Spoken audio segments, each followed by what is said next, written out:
ایک بات اور کرنی ہے آپ سے، اور آپ کو پتہ ہے قرآن پاک نے کہا یہودیوں پہ اللہ نے ذلت مسلط کر دی ہے، یہ ذلیل ہے، ان کا کوئی دیش نہیں، یہ جہاں انہوں نے قبضہ کیا ہوا نا فلسطین میں، یہ قبضے کی جگہ ہے، اور ایک مٹھی بھر ملک ہے، شاید 60-70 لاکھ آبادی ہو اسرائیل کی۔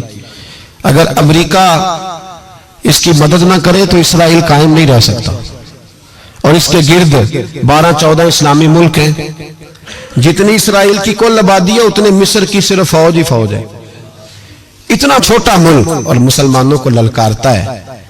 مجبوری یہ ہے کہ ہم جب امریکہ کے بارے میں بات کرتے تھے تو لوگ کہتے تھے مولانا وہ جو آپ کی گاڑی کا ٹائر پنکچر ہوا ہے وہ بھی امریکہ نے کرایا ہے، مذاق کرتے تھے۔ مجھے کچھ لوگ پچھلے دنوں کہنے لگے صاحب جی آپ ایسے ہی باتیں کرتے ہیں، امریکہ کا تو ہم سے پیار ہے، تو میں نے کہا بالکل ہے، اس طرح کا جس طرح کا بکرے کا کسائی کے ساتھ ہوتا ہے اور کسائی کا بکرے کے ساتھ ہوتا ہے، اسے چارہ بھی دیتا ہے، پانی بھی دیتا ہے، تعاون بھی کرتا ہے، لیکن جب وقت آتا ہے تو چھری بھی پھیرتا ہے۔ یہی پیار امریکہ کا آپ کے ساتھ، وہ زلزلوں پہ تعاون بھی کرتے ہیں اور جب وقت آتا ہے تو چھری بھی پھیرتے ہیں۔ بیت المقدس مسجد اقصی معمولی جگہ نہیں، حضور نے فرمایا 3 سفر کرو تو سمجھنا ہم عبادت کر رہے ہیں۔ کون کون سے؟ فرمایا اگر بیت اللہ جاؤ تو عبادت سمجھ کے جانا، مسجد نبوی کی طرف جاؤ تو عبادت ہے، اور مسجد اقصی کی طرف جاؤ تو یہ بھی عبادت ہے۔ اور فرمایا مسجد اقصی میں جس نے ایک نماز پڑھی اسے 25,000 نمازوں کا ثواب ملے گا۔ اور میرے رسول پاک نے یہ وہ مسجد ہے جس کے ساتھ معراج شریف جڑا ہوا ہے۔ قرآن پاک نے کہا کہ اس مسجد میں سبحان الذی اسری بعبدہ لیلا من المسجد الحرام الی المسجد الاقصی۔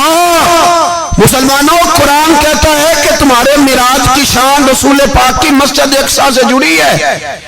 جس محبوب کو رب معراج کرائے تو مسجد اقصی میں لا کے کرائے، وہ جگہ معمولی جگہ ہے، وہ معمولی جگہ ہے مسجد اقصی۔ نبی پاک نے وہاں نبیوں کی امامت کرائی، 17 مہینے اس مسجد کی طرف منہ کر کے تیرے اور میرے رسول نے نمازیں پڑھی۔ چھوٹی جگہ ہے اور پوری دنیا کا مسلمان اسے چاہیے شرم سے گڑ جائے۔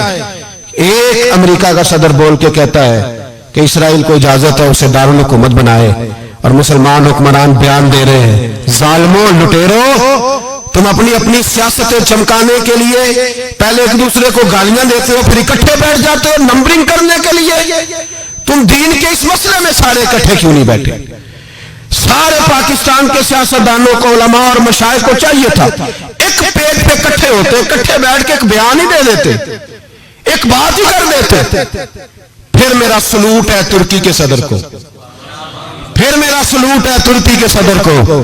اس نے بہت عرصہ پہلے کہا تھا مسجد اقصی میری خواب میں آئی تھی اور رو کے کہتی تھی آئے مجھے کوئی صلاح الدین ایوبی کا ماننے والا، کوئی آئے مجھے بچائے۔ کہتے میری خواب میں آئی تھی اور روتی تھی، کہتی تھی کوئی آئے۔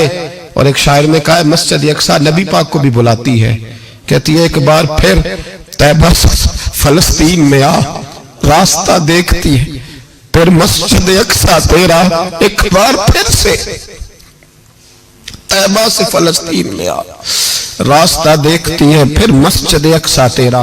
کوئی بول رہا ہے نہیں اتنا مقدس مقام، چھوٹے چھوٹے بیان، اور کہیں اکٹھے ہو جاؤ، میں بتاتا ہوں تمہیں مسئلے کا حل کیا ہے، میں بتاتا ہوں۔ 2 کام کرو، ایک کام وہ کرو جو حضرت سلمان فارسی نے کیا تھا، سنو حل سنو مسئلے کا، میں چھوٹا آدمی ہوں پر حل سنو مسئلے کا۔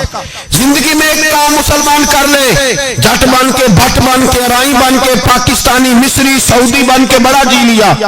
ایک کام وہ کرے جو حضرت سلمان نے کیا تھا۔ جب ایک کافر نے پوچھا آپ کا نام کیا ہے تو فرمایا میرا نام اسلام ہے۔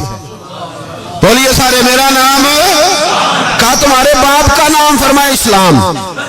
دادا کا نام؟ کا اسلام۔ پردادا کا نام؟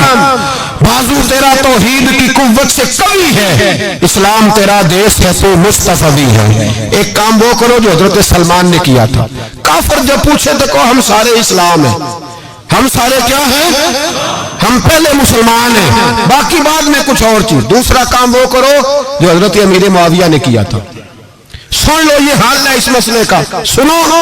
حضرت مولا علی شیر خدا رضی اللہ تعالیٰ عنہ اور جناب امیر معاویہ کی جنگ ہو رہی تھی، لڑائیاں ہو رہی تھی، اختلافات تھے، فوجیں بیٹھی تھی، حضرت مولا علی اور جناب امیر معاویہ کی جنگ ہو رہی تھی، تو روم کے بادشاہ نے، عیسائی بادشاہ نے حضرت علی کو خط لکھا کہ میں تیرے اوپر حملہ کرنے والا ہوں.